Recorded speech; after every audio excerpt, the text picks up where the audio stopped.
喺2025年咧，通過咗好多條條例，有一條我自己覺得咧對業界特別關注嘅咧就係輔助醫療業條例。咁呢條條例咧入邊有兩部分咧，我特別想提一提。第一部分咧就係容許物理治療師同埋職業治療師嘅免轉介安排，另外一部分咧就係容許中醫師轉介現代科技去做診斷。咁點解會中醫去用現代科技會喺輔助醫療業條例呢？乜唔係中醫有自己中醫藥條例嘅咩？係，但係中醫藥條例咧，從來冇限制中醫去使用現代科技嘅。不過咧，輔助醫療業條例咧，佢入邊就限制咗我哋嘅放射師啦，同埋醫務化驗師咧，佢係只可以接受某啲人嘅轉介，就唔包括中醫師嘅。所以呢條條例需要修訂咧，先至可以咧喺法例上面可以容許中醫師係利用到現代科技做診斷。咁法例通過咗啦。但係通過咗咧，咁啊只係得個框架，實際上點樣落實咧，就我要講嘅嘢啦。嗱，咁我哋知道現代科技其實都幾複雜嘅，先講譬如係放射啦，即係做 X 光啊、電腦掃描啊或者磁共振掃描啦。咁對於中醫師嚟講，如果係做骨傷嘅，其實都好熟悉我哋嘅結構學嘅。咁但係佢要睇得比較仔細，睇到譬如嗰啲神經線有冇俾壓住啊，咁磁共振會好有用啦。咁但係跟住下一樣就係，咦咁我哋到底可以做邊啲地方嘅掃描咧？咁我諗大家都會諗，照個頭好似冇乜必要啊。咁但係照個腰骨又好似有必要喎。咁如果照個腰骨嘅時候係睇啲乜嘢咧？睇軟組織啊，抑或睇神經線啊，抑或睇骨骼咧，抑或樣樣都要睇晒咧？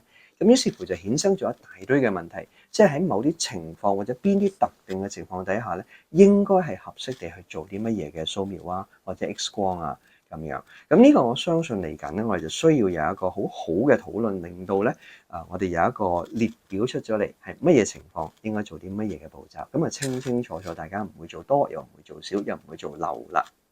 咁應該邊個做主動咧？應該係中醫。點解咧？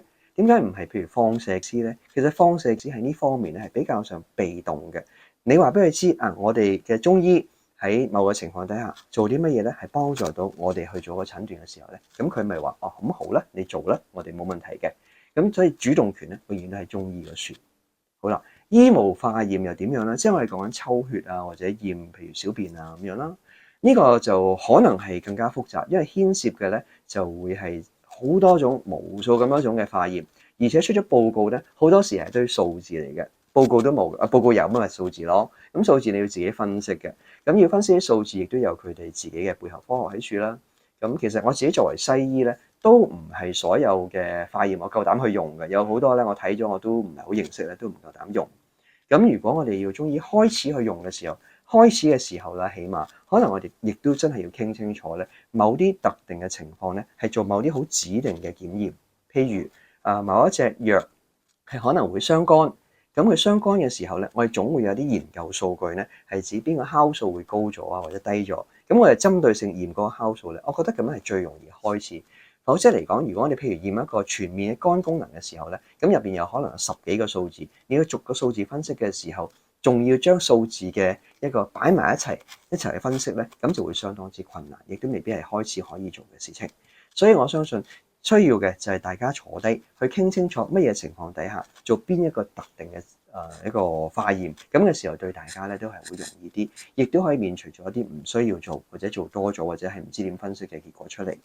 咁呢個就係我哋講緊兩種唔同嘅情況，一種就係做X 光啊或者其他掃描啦，另外一種就係做一啲抽血啊或者驗尿嘅化驗。咁兩種咧，實際上記得個主導權應該係中醫嗰處嘅。